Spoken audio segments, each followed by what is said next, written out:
azan dan iqamat, doa tidak akan ditolak. Hadis riwayat Abu Dawud, Tirmizi dan Imam Ahmad, dan derajatnya sahih.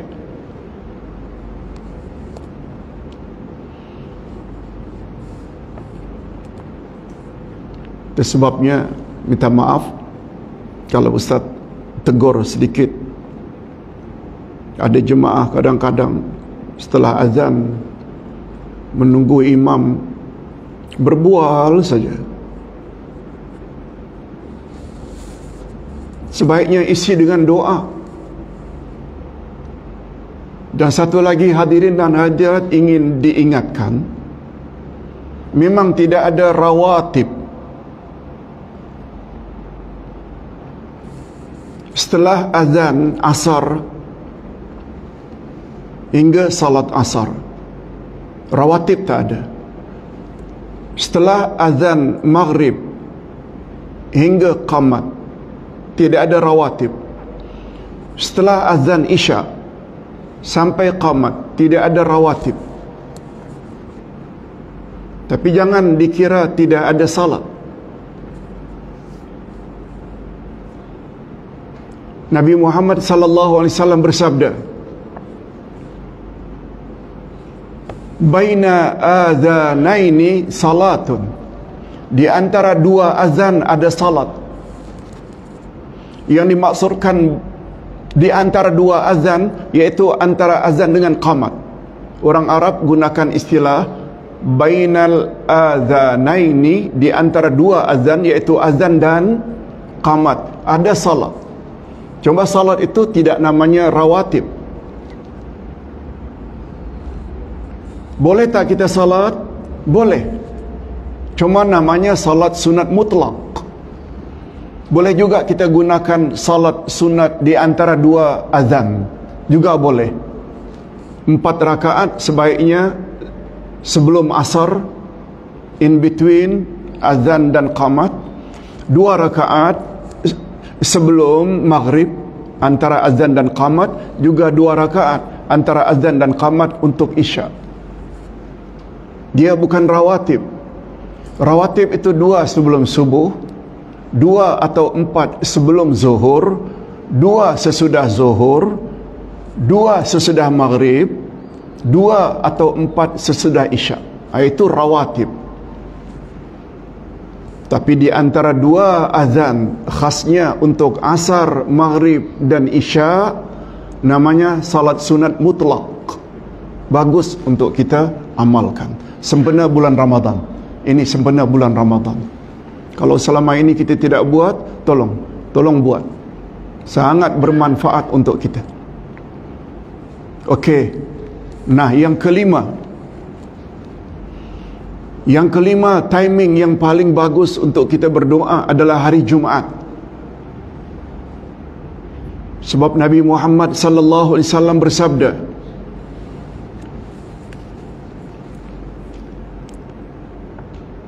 tolong ikuti, an Abi Hurairah anna Rasulullah sallallahu alaihi wasallam zakara yaumal jumu'ah faqala fihi sa'atun la yuwafiquha abdun muslim wa huwa qa'imun yusalli yas'alullaha ta'ala syai'an illa a'tahu iyyahu wa asyara biyadihi yuqalliluha.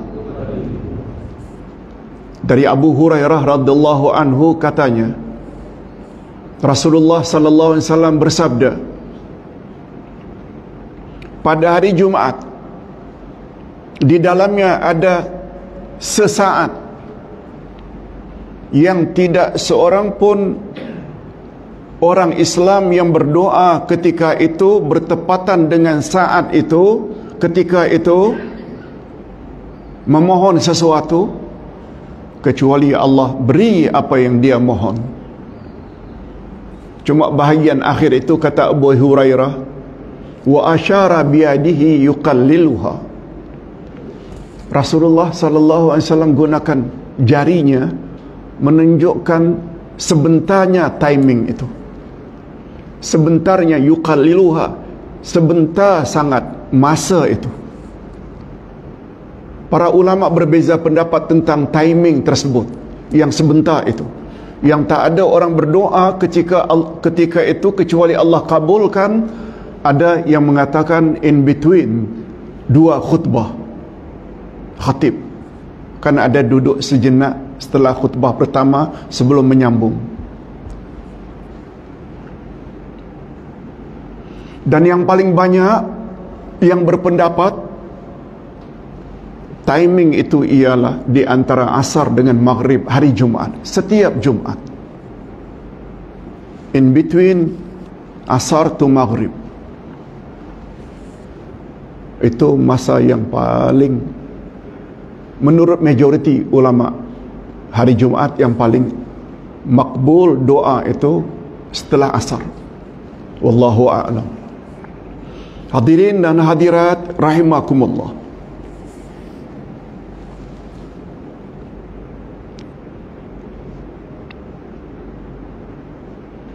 Adapun yang keenam, ini hampir sama dengan yang pertama tadi, iaitu sepertiga akhir malam,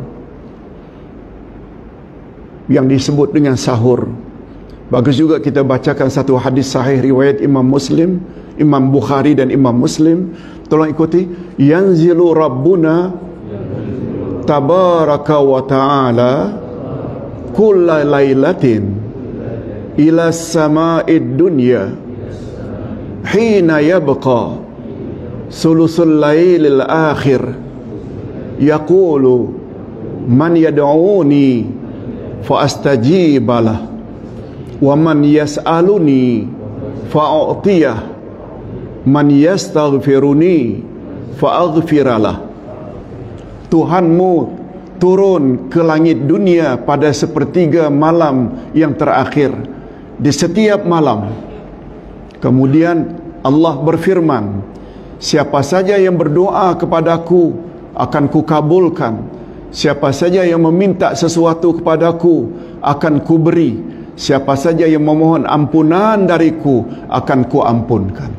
Ini menguatkan lagi tentang ayat 17-18 surat Az-Zariyat tadi, yaitu tentang waktu sahur. Okey, yang terakhir. Yang terakhir khasnya pada bulan Ramadan ini, yaitu di malam Lailatul Qadar. Allah Subhanahu wa taala berfirman, semua kita hafal, Lailatul Qadri khairum min alfi syahr.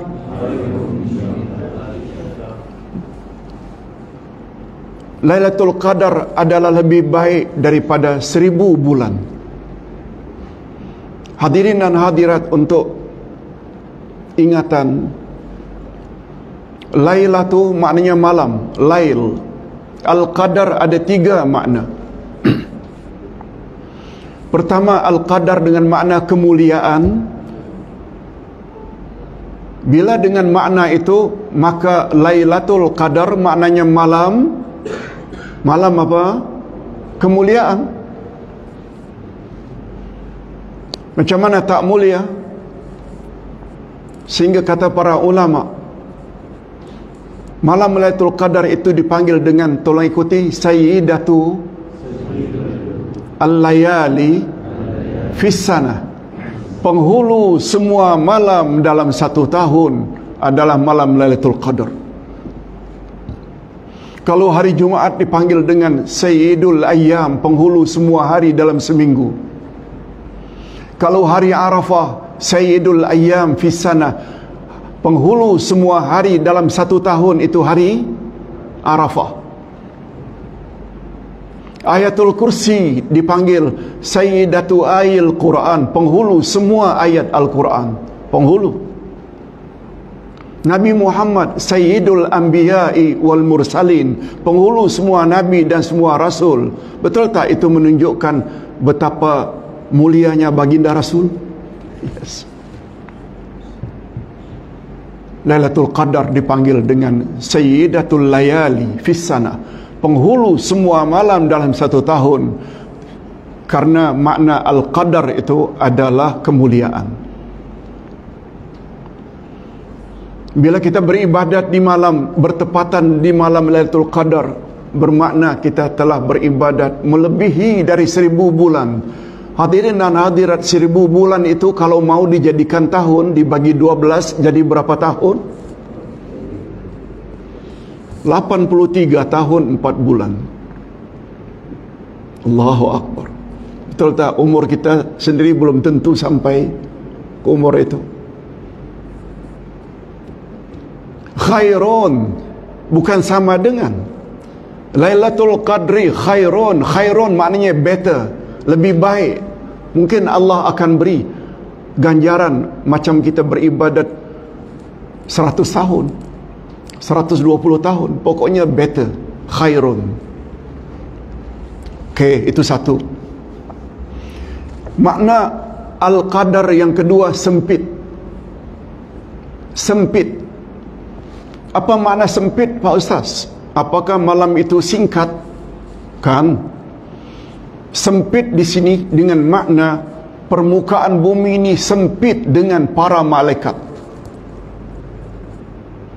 Sebab pada malam itu turun semua malaikat-malaikat memenuhi bumi dengan izin Allah. Tolong ikuti, tolong ikuti. Tanazzalul malaikatu warruh fiha bi'izni rabbihim. Turunlah malaikat-malaikat dan roh. Roh di situ dengan makna Jibril.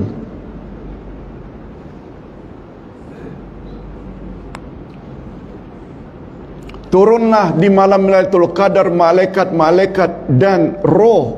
Roh ini Jibril.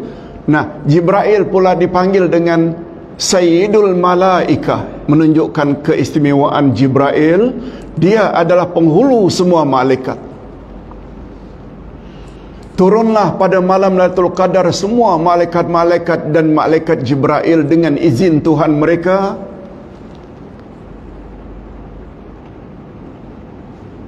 Hatta matla'il fajr, sehingga terbit fajar. Ini memberi isyarat, Lailatul Qadar itu dia berakhir begitu terbit fajar. Hatta, apa sambungannya? Tanazzalul malaikatu warruhu fiha biizni rabbihim min kulli amr salamun hiya hatta matla'il fajr.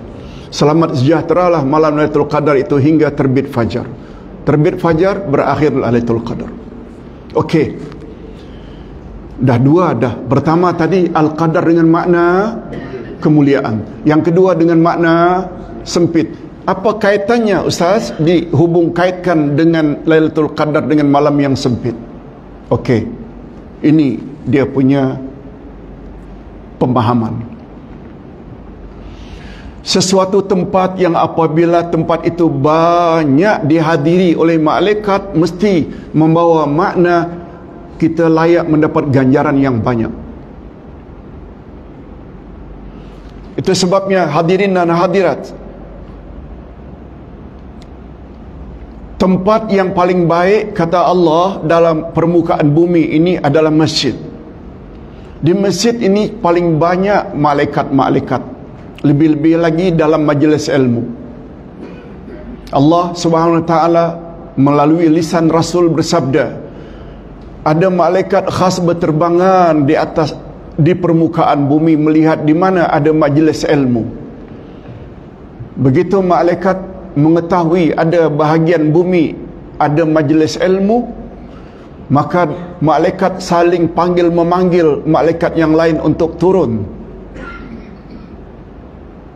Lalu mereka turut serta menghadiri majlis ilmu sambil mengembangkan sayap mereka.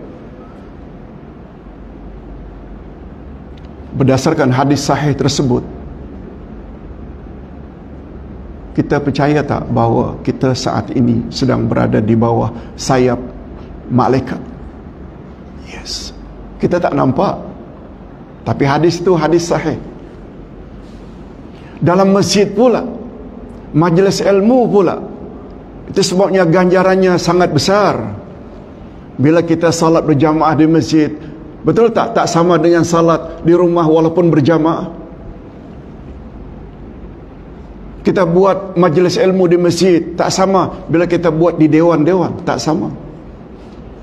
Itu sebabnya kata Nabi sallallahu alaihi wasallam, tolong ikuti, man salaka tariqan yaltamisu fihi ilma sahalallahu lahu bihi tariqan ilal jannah. Siapa yang bersungguh-sungguh pergi ke majlis ilmu, niscaya Allah permudahkan baginya jalan menuju ke syurga. Maknanya melintasi siratal mustaqim dengan cepat sehingga sampai ke destinasi, iaitu syurga, majlis ilmu. Gitu fadilatnya majlis ilmu. Jadi qadar ada membawa makna kemuliaan, ada makna sempit dengan makna tadi, dan yang terakhir ini juga tidak kurang pentingnya, malam takdir, malam penentuan takdir. Sebabnya hadirin dan hadirat, malam penentuan takdir setahun ke depan bukan di malam nisfu Sya'ban. Tak ada dalil sama sekali, sebagaimana yang diwar-warkan oleh setengah ustaz-ustazah. Yang betul itu penentuan malam, penentuan takdir manusia setahun mendatang ialah di malam Lailatul Qadar. Jadi Lailatul Qadar itu qadar dengan makna takdir, sesuai dengan firman Allah. Tolong ikuti sekali lagi, tanazzalul malaikatu war-ruhu fiha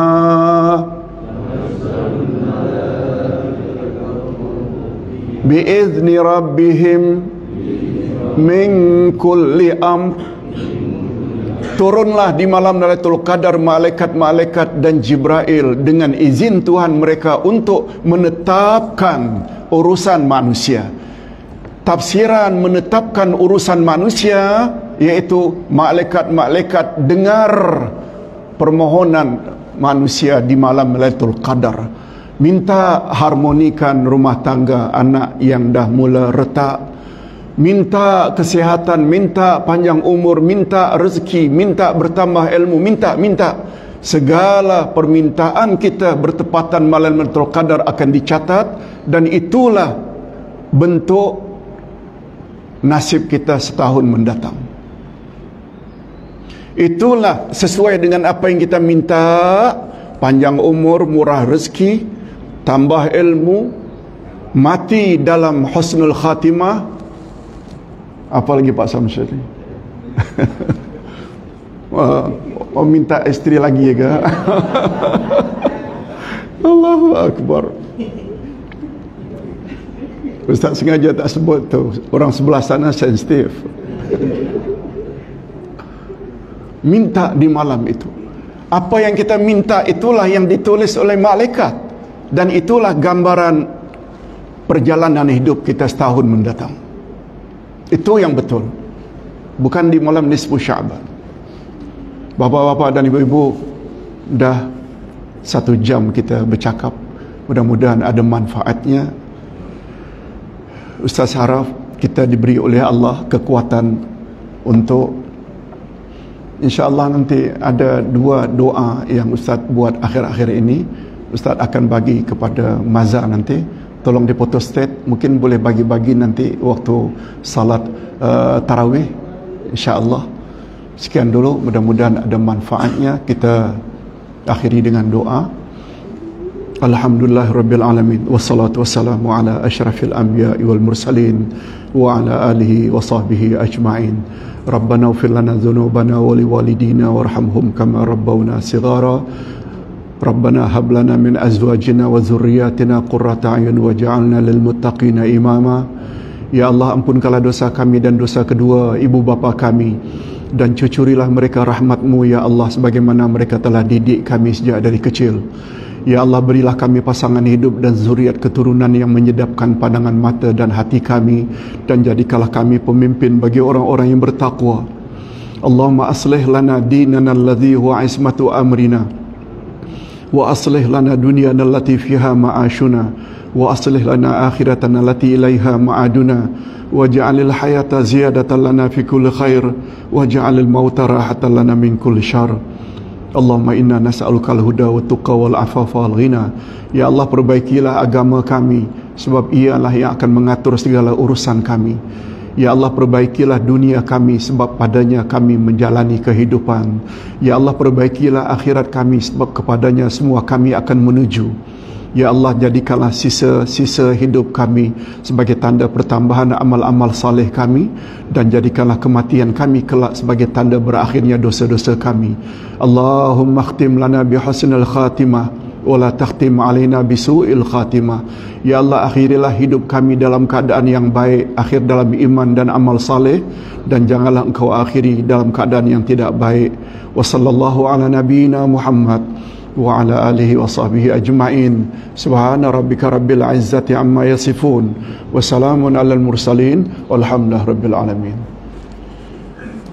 Sebelum kita baca tasbih kafarat, Ustaz ingin ingatkan sabda Nabi, siapa yang dapat salat subuh berjamaah kemudian dia berzikir termasuk majlis ilmu, kemudian dia tutup dengan salat sunat 2 rakaat, maka dia mendapat ganjaran seperti orang yang haji dan umrah secara sempurna.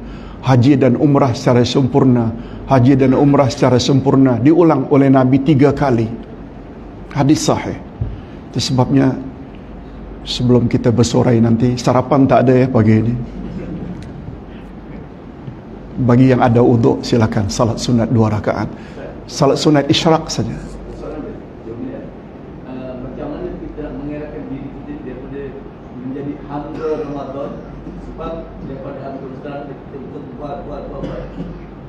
Supaya dia tidak masuk dalam golongan hamba Ramadan, bukan hamba Allah. Ya. Ya, para ulama menyebut kita hendaklah jadi hamba Rabbaniyah, bukan Ramadaniyah. Ramadaniyah maknanya hamba. Hamba kan sifatnya suka mengikut. Memang ada orang yang dalam Ramadan ikut betul ajaran agama, suruhan Allah dibuat, larangan Allah dijauhi. Tapi kalau hanya setakat dalam bulan Ramadan dia patuh dan tunduk, itu namanya dia adalah hamba Ramadan. Kita sepatutnya adalah hamba Rabbaniyah, hamba Tuhan. Betul tak? Hamba Allah itu tak kira masa. Sepanjang tahun kita kena taat pada Allah, sama ada sebelum atau sesudah Ramadan. Apalagi hadirin dan hadir, Ustaz selalu gunakan istilah, kalaulah kita sudah dapat mendisiplinkan diri kita, tak usah lama-lama lah, kita ikut kursus saja seminggu umpamanya dengan program yang ketat. Bangun pagi, ini program ini, 1 minggu saja. Ada kesan tak setelah seminggu kita kursus pada kerjaya kita? Ada tak? Nah, disiplin kita dalam bulan Ramadan bukan seminggu, sebulan. Kita sanggup untuk tidak makan padahal makanan itu halal, tapi ditegah oleh Allah, buka peti ais nanti balik, semuanya halal belaka, tapi Allah tegah kita tak makan. Isteri kita juga tidak hubungi padahal halal, karena Allah larang. Kalau kita dah terbiasa